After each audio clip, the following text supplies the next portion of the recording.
happen in the world.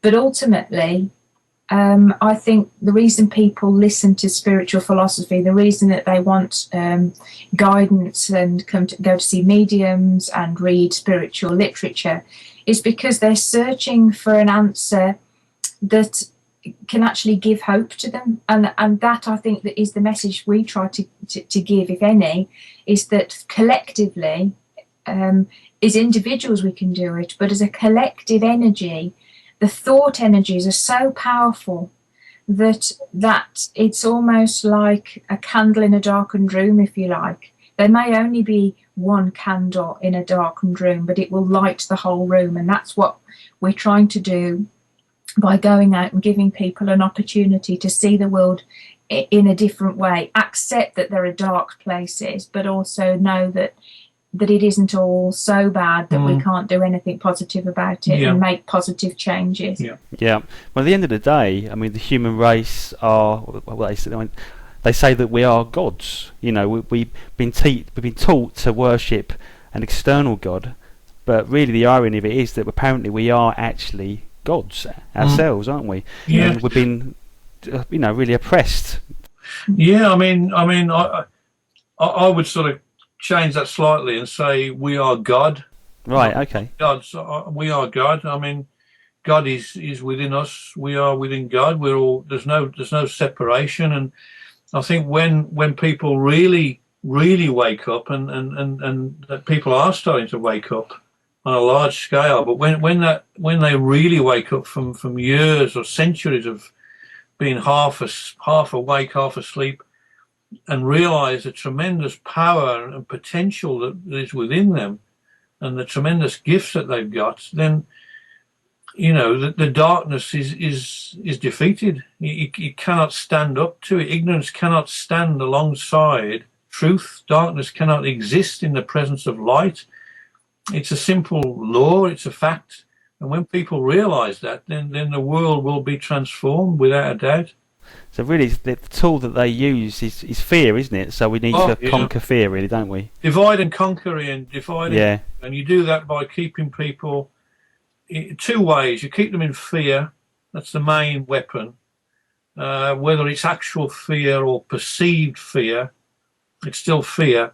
And the other way is to keep them occupied with trivia, with lottery, with football, with having to work, with sex, with other tools that occupy the mind and the body, and all help to disconnect people from their higher self, their true potential. Yeah. What we're saying essentially is that over centuries of time, more established religions have instilled this fear factor, and wanting people to understand that the only way forward is through an external God, if you like, a book that you must follow. I mean, the Jehovah's Witnesses actually knocked the door the other day and said to us, do you not think that the Bible is a manual written by God for how you should live your life? Nope. Yeah, well, I knocked at the door as well today. It's a school of thought, but at the end of the day, if we believe that we do not have to worship anything or anybody, and we actually don't need to get all our reasons for being from a book, but we actually start today, right at this very moment, of doing the right thing. And the way that we know that it's the right thing is because of something that White Feather speaks such a lot about, and that is that if we're silent in ourselves enough to hear the whisper of the words that are given to us, that is what we should follow. And everybody's got that ability. And that is something that when we go out and speak to people, we like to get across to them, that it isn't something that you can be taught or something that you need to spend a lot of money doing. The silence and the peace that you can gain from meditation gives you all those answers from the inside out.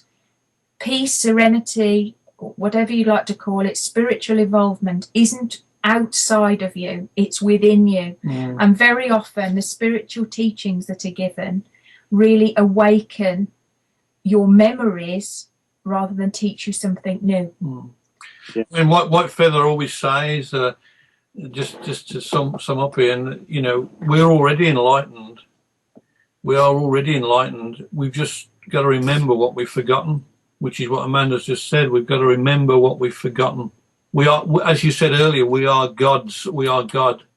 You know, we need to remember that and know that and believe that and live that is probably the most important thing. Yeah, it's like we're just born into a bunch of goo, and then we've got to try and scramble our way out of it if we can. Yeah. And I mean, how does White Feather see all this? Because obviously he was living in a time perhaps when there's a lot more harmony with nature, and maybe there wasn't all this kind of suppression. I mean, I don't know for certain, because I know there was a lot of problems when the Americans, or the English actually went over to America. Yeah. Yeah. Does he emphasise with the situation we're in? Can he see it for what it is? He can see it. I think in his day, yeah, it was different. But I think, you know, the problems that were around in his day were probably just as difficult for him and his compatriots to deal with as ours are today. Similar problems, maybe slightly differently, but still the problems of living down here on Earth. And he has mentioned on rare occasions about the suppression of the invaders to America, or to his land. It wasn't America in those days, but to his lands, and what the white man did to the red man. But he's also said, and it is a measure of the man really, that he has chosen to come back and speak to white men, to work through a white man, to help white men in the West, the very people that persecuted him and his race. He has taken through his humility and his love to come back and help those very people that were his persecutors. And that in itself is a great lesson to us all. You know, you hear about, you know, the Bible stories and the words of Jesus to love your enemy, you know, as you love yourself. And what greater teaching can there be than for a red man to come back to help the very people that persecuted his race? Yeah. You know. I mean, very often he will illustrate a spiritual teaching by using metaphor and actually telling stories of when he was a young boy in those, what we get a picture of, wonderful natural surroundings. And it's amazing how profound the teachings can be when they're delivered in such a straightforward way. You get such a vivid picture of what life must have been like when he was growing up in that particular incarnation. But it is amazing how he can use pictures of trees and the stream to actually get across a spiritual teaching, and the metaphors actually stay with you a long time, really, because he's not just speaking words, he's speaking of his own experiences, and using a picture of things in nature helps to illustrate the point. I mean, I do envy, you know, those times in a way. You know, I think sometimes it'd be lovely just to experience it again for just one day, to sit there and just appreciate nature and not have to be running around like a headless chicken, you know, like we have to. The thing is, Ian, it is within our capabilities to take that time to be peaceful, and 9 times out of 10 we don't do it, and we're as guilty of that as anybody. Yeah. No, I mean, we run around like headless chickens as well. We don't, you know, life just takes over, and maybe that we all need to just take that bit of time, even if it's only 5 minutes, to go and sit in the garden or whatever and watch the birds or listen to the birds. About a month ago, Ian, we had occasion to be down in Torquay, and Amanda said to me, "I've got to take you to this place." She said, "I've got to take you to Thatcher's Rock." I don't know if you know Thatcher's Rock. I'd been to Torquay a few times, and I'd never been there. It's just outside Torquay, and it's literally like a grassy slope going down from the road down to the sea, and some beautiful trees and shrubs. And we got out of the car, and what immediately hit me as I started to walk down towards